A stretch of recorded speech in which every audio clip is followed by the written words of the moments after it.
रत्नाकर त्रिपाठी जी, आनंद साहू जी, आ रहा हूं दोनों के पास। त्रिपाठी जी, कांग्रेस इस सब में कहां है? आपसे मैं इंटेलेक्चुअल बात करने के लिए अलग तो कर लूं ऑफ कैमरा की, दादा दिल्ली का सीएम कौन होगा बताइए, लेकिन बात यह है त्रिपाठी जी, वो तो बीजेपी डिसाइड कर लेगी। आप मुख्यमंत्री छोड़िए, आप ये बताइए कि पार्टी कितने दिन रहेगी? ये हो क्या रहा है? जीरो, हर जगह जीरो। ये सिर्फ से इतना प्यार क्यों है आपको? उर्दू से इतना प्यार है, जैसे कुछ चैनलों को बहुत प्यार है, बोलते हैं हिंदी चैनल, उर्दू के अलावा कोई और भाषा यूज नहीं करते, वैसे आपको ये जीरो से इतना प्रेम क्यों है कि जीरो से आगे नहीं बढ़ते? मुझे पता है जीरो की बहुत वैल्यू होती है मैथ्स में, कि जीरो अगर आगे लग जाए तो क्या मतलब है और पीछे लग जाए तो क्या मतलब है, लेकिन इतना प्रेम मत कीजिए गुरुजी कि जीरो से आगे बढ़े ही नहीं। आपको इंग्लिश से इतना प्रेम क्यों है? सॉरी अजय जी, क्या कह रहे हैं? आपने जीरो का छक्का लग चुका है। अच्छा त्रिपाठी जी, कह रहा हूं जीरो का छक्का लग चुका है भाई। क्या ऐश्वर्या जी इतना प्रेम क्यों? कंसिस्टेंट बैट्समैन है। आपने दो शब्द बोले, राहुल द्रविड़ है। ओके त्रिपाठी जी बोलिए। सुनिए जी बताइए। आपने दो शब्द बोले, जीरो और चैनल, दोनों अंग्रेजी शब्द हैं। हाँ। हिंदी खोज के लाइए ना, शून्य बोलिए, शून्य, सिफर। मैंने तो सिफर भी बोला था। देखिए मेरी बात, उर्दू शब्द भी बोला आपके लिए, आपको बेहतर समझ आता है। हाँ, आप फिर बीच में बोल रहे हैं, बीच में कृपया न बोलें। हाँ, कृपया नहीं बोलूंगा। भाषा जो होती है वो संप्रेषण का माध्यम होता है। अगर आपको मेरी बात समझ में आ गई तो वही भाषा सर्वोत्तम है। दूसरी बात, मैं बड़ा स्तब्ध हूं कि आपने अपने अभिन्न मित्र मनोज तिवारी का नाम क्यों नहीं लिया? मनोज तिवारी जी भी तो हो सकते हैं, अक्टूबर नवंबर में बिहार में इलेक्शन है। और तीसरी चीज, आप हिंसा को प्रोवोक कर रहे हैं। आपने कई बार ढांडा जी से कहा उस व्यक्ति को पीटो, कंबल कुटाई करो। अरे भाई, तो कॉलेज में आप हॉस्टल में रहे हैं कि नहीं रहे हैं? आप कभी हॉस्टल में रहे हैं कि नहीं रहे? जिंदगी भर हॉस्टल में रहा हूं। हाँ तो बस फिर आप समझते हैं मैं क्या कह रहा हूं। हॉस्टल अच्छा आगे सुनिए, छोड़िए ये विषय, छोड़िए, आगे बढ़िए। आपने अभी तक ये नहीं कहा, आपने जिन तीन लोग के नाम लिए उन पे बोल रहा हूं, वो अंडरडॉग्स नहीं है, वो सुपर पॉलिटिको है। और आपने अभी तक नहीं बोला कि 27 साल बाद बीजेपी सत्ता में आई, ऑब्वियसली, और 15 और 20 का दोनों इलेक्शन आपने कहा ना कि जीतना नरेंद्र मोदी के नाम पे है। तो इस बात को भी तो स्वीकारिए कि 15 और 20 में जब 3 और 8 आई तो हारना भी नरेंद्र मोदी के नाम पे है। तो और किस पे? अगर ताली कप्तान को तो गाली भी कप्तान को। इस बात को क्यों नहीं बोलते? कांग्रेस कहां है उसकी बात छोड़िए, अभी कांग्रेस तो बढ़ रही है और बढ़ेगी। हम तो 27 साल सत्ता से बाहर नहीं थे ना, आपने 27 साल बाद जीता है, आप जश्न मना रहे हैं। हमने तो आपसे, आपके ही चैनल पे कहा है कि हम ये मान के चल रहे हैं कि इस बार हमारा डेब्यू है, हम दिल्ली में पहली बार लड़ रहे हैं। हमको जिस तरह से गलत आरोप लगा करके और भाजपा के साथ हाथ मिला करके और एक साजिश की तरह अपमानित करके किया गया था, आप मुझे बताइए शीला दीक्षित के खिलाफ कितने प्रूफ कर लिया आम आदमी पार्टी ने? और गठबंधन देखिए, आरोप लगाया आम आदमी पार्टी ने, जिसको लेके सारे प्रवक्ता कह रहे थे कि हमारे आदमियों को खरीदा जा रहा है। हाँ। अजय आलोक जी से मैं कहूंगा उसकी जांच कराएं, उसकी जांच करा के जो गलत है अलायंस पार्टनर है, आप क्यों नहीं बात करते? उसकी नहीं, उसकी जांच नहीं करेंगे। आप कांग्रेस से प्रश्न पूछेंगे। हम झूठों की भूल भुलैया में अगर फंस गए तो ऐसा थोड़ी कि हम दिवालिया हो गए। देखिए, आप किसको झूठा बोल रहे हैं वो आप बेहतर जानते हैं। कौन दिवालिया हो गया ये आप बेहतर जानते हैं, लेकिन मैं आपको कुछ नंबर्स दे रहा हूं क्योंकि आपको नंबर बहुत पसंद है, और उसके बाद मैं साहू जी आपका एनालिसिस ले रहा हूं। बोलिए। कांग्रेस 2014 में सिर्फ, नंबर पसंद, कांग्रेस 2014 के लोकसभा चुनाव में सिर्फ, 2015 के विधानसभा चुनाव में फिर शून्य, 19 लोकसभा 0, 2020 विधानसभा 0, 2024 लोकसभा 0, 2025 विधानसभा 0। ये 0 से आगे ये कहां बढ़ रहे हैं आप? ये कौन सी गणित में आप बढ़ते हैं?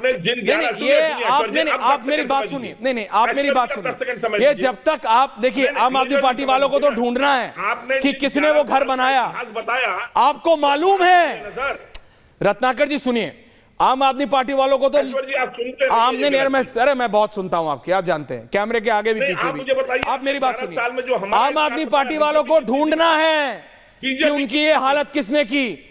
आपको तो मालूम है कि कांग्रेस की ये हालत क्यों हो रही है। बीजेपी कितनी, आप बताइए ना। बीजेपी त्रिपाठी जी, कब तक ये करिएगा? 8 तक से मुझे वैसे प्रॉब्लम, बीजेपी 6 गुना होके, नहीं, ये कब तक आप ऐसे करेंगे? कब तक और किस लिए? कुछ फायदा नहीं हो रहा है। ये नेतृत्व विहीन पार्टी हो गई है। आपको लगता है ना? आपके नेताओं को पता नहीं है। रिपोर्टर हैं। आपका नेता बीजेपी में जाता है, जीत जाता है। आप सोचो एक मिनट, आपकी पार्टी में हार जाता है, इसका मतलब उस नेता की एक्सेप्टेबिलिटी देखिए। है। नहीं, अच्छा, उंगली आप मुझे उठाने से बोल नहीं रहे होता कुछ। You see the larger picture, आप समझ सकते हैं। आप प्लीज समझिए। ऐश्वर्य जी, अरविंद सिंह लवली मेरे साथ ज्वाइंट सेक्रेटरी रहा है। हाँ नसीब सिंह और अरविंद सिंह लवली और मैं एक कैबिनेट में थे, सलीम अहमद। हाँ ठीक है। हाँ। और इस बात को आप कायदे से नोट कर लीजिए, चाहे वो जगदम्बिका पाल हो, चाहे अरविंद सिंह लवली हो, और चाहे माननीय आलोक जी हो, हाँ। पेरेंट पार्टियों का रस चूस करके उनको पूरी तरह से खोखला करके चले जाते हैं। अच्छा। हमें फिर से ना तैयारी करनी पड़ी, हमें फिर से तैयारी करनी पड़ी। क्या नहीं मिला था अरविंद सिंह लवली को जो गए? आप मुझे बता दीजिए, इस पर तो बहस कीजिए ना। जगदम्बिका पाल को क्या नहीं मिला था जो गए? अगर हमने ऐश्वर्या कपूर पर भरोसा किया कि वो मुझे 10 मिनट का समय देंगे या 5 मिनट का देंगे, और आप मुझे आके 0 मिनट का भी समय नहीं देंगे, तो आप गुनाहगार है कि मैं गुनाहगार हूं? हमने अपने सिरे से तैयारी की, और ऐश्वर्या जी आप भी रहेंगे, और मेरी उम्र भी बहुत अधिक है, बहुत बढ़िया। बनारस के ज्योतिषियों ने बताया है। ये आप बहुत देखिए, बढ़िया। कांग्रेस शीर्ष पे जाएगी। मजाक देखते हैं तो लोग बीजेपी का भी उड़ाते आनंद हैं ना। साहब, लेकिन मेरे को अभी भी, बोल रहे हैं ना। मैं अभी भी आपके इस सब के रीजनिंग से मुझे यह समझ नहीं आ रहा कि कांग्रेस बढ़ कहां रही है और इंडिया अलायंस है कहां। अरे आनंद बढ़ेगी साहब सर, विद क्यों परेशान? ग्राफिक्स। आप अजय जी, कांग्रेस अजय जी को आ रहा वोट करेंगे। हूं, just give me 30 seconds. Okay Tripathi ji, Anand Sahu ji and Aam Aadmi party, बोलिए आनंद जी। देखिए ऐश्वर्या जी, सबसे पहले तो मुझे जो लगता है कि अरविंद केजरीवाल जी का लगातार इतना एक के बाद एक फेल्यूर हो गया, और देश की राजधानी दिल्ली मुझे लगता है एक बैकवर्ड स्टेट बन के रह गया। उसका सबसे ज़्यादा खामियाजा दिल्ली की जो जनता है उसको भुगतना पड़ा। गटर की ज़िंदगी जीने के लिए मजबूर होना पड़ा लोगों को, चाहे वो जितने भी माइग्रेटेड वर्कर हैं, चाहे झुग्गी झोपड़ी में रहने वाले हैं, सभी लोगों को हवाई दिखाते रहे, लेकिन कोई भी डेवलपमेंट के नाम पे कोई उनको कुछ भी नहीं मिला। और नतीजा क्या हुआ? हर तरह से दिल्ली की जनता जो है उसको भुगतना पड़ा, चाहे वो पॉल्यूशन को लीजिए, चाहे डेवलपमेंट का जितने भी एजेंडा है उसको लीजिए, रोजगार को लीजिए, चारों तरफ से चित केजरीवाल केवल अपना चेहरा चमकाते रहा। अरविंद केजरीवाल नहीं, इसीलिए हारा, बिल्कुल इसीलिए आम आदमी पार्टी हारी है, बिल्कुल, इसलिए केजरीवाल जी हारे हैं। डेफिनेटली। उसका केजरीवाल वाज अ सेंसेशन।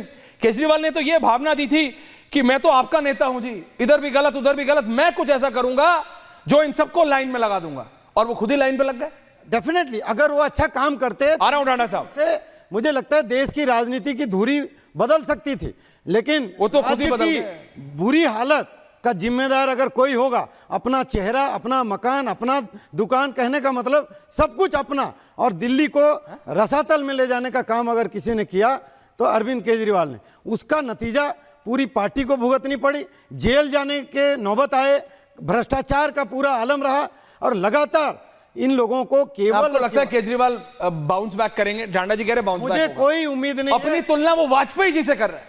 भाई आदरणीय जितने भी उनके नेता हैं उनको मुबारक देता हूं। अगर इसी तरह से आकंठ है, उनका बहुत ज़्यादा ईगो और घमंड है, तो वो रसातल में चले जाएंगे। एक बार मैंने किसी पार्टी के लिए कहा था इसी तरह से, आपको ध्यान होगा, जी, शिवसेना के नेताओं को बोला था कि पूरी पार्टी रसातल में चली जाएगी। वही हुआ। जिस तरह से घमंड में चूर थे ये लोग, इतने घमंड में चूर थे। आप घमंड में चूर है डांडा साहब? प्रधानमंत्री नरेंद्र मोदी जी को आपका घमंड चूर चूर हो गया है क्या अभी? जिनको दिल्ली जहां से आप बने दूसरा जन्म उसने ही आपको धराशायी कर दिया। ये भी एक अजय दादा आ रहा हूं, डांडा साहब ऐश्वर्या